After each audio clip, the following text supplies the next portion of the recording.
அன்பானவர்களே, இந்த தொழுகையை ஏன் இஸ்லாம் இவ்வளவு வலியுறுத்தி சொல்கிறது? என்ன காரணம்? என்னங்க காரணம்? மறுமையில் ஆதம் நபியிலிருந்து ரசூலுல்லாஹி ஸல்லல்லாஹு அலைஹி வஸல்லம் அவர்கள் வரை எல்லா நபிமார்களும் மறுமையில் நிற்பாங்க இல்லையா? நிற்பாங்க. அல்லாஹ்வுடைய ரசூல் ஒரு வார்த்தையை சொன்னார்கள், எனது சகோதரர்களை நான் ரொம்ப இலகுவாக அடையாளம் கண்டு கொள்வேன்.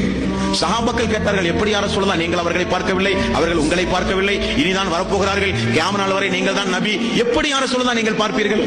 ரசூலுல்லாஹி ஸல்லல்லாஹு அலைஹி வஸல்லம் அவர்கள் சொன்னார்கள், அல்லாஹ் எனது சமுதாயத்திற்கு கொடுத்த ஒரு சிறப்பு அதுதான். எவ்வளவு கூட்டத்திற்கு முன்னால் அப்துல் ரஹ்மான், இஸ்மாயில், நூருல் அமீன், ஹம்சா யார் இருந்தாலும் அவர்தான் எனது சமுதாயத்தை சார்ந்தவர், இவர்தான் எனது சமுதாயத்தை சார்ந்தவர் என்று என்னால் அடையாளம் காண்பது மிக மிக இலகுவானது. எப்படி யார சொல்லலாம்? நீங்கள் ஒது செய்கிறீர்களே, அந்த ஒலுவினுடைய உறுப்புகளை எல்லாம் அல்லாஹ் தஆலா மறுமை நாளில் விசேஷமாக பிரகாசமாக ஆக்கியிருப்பான்.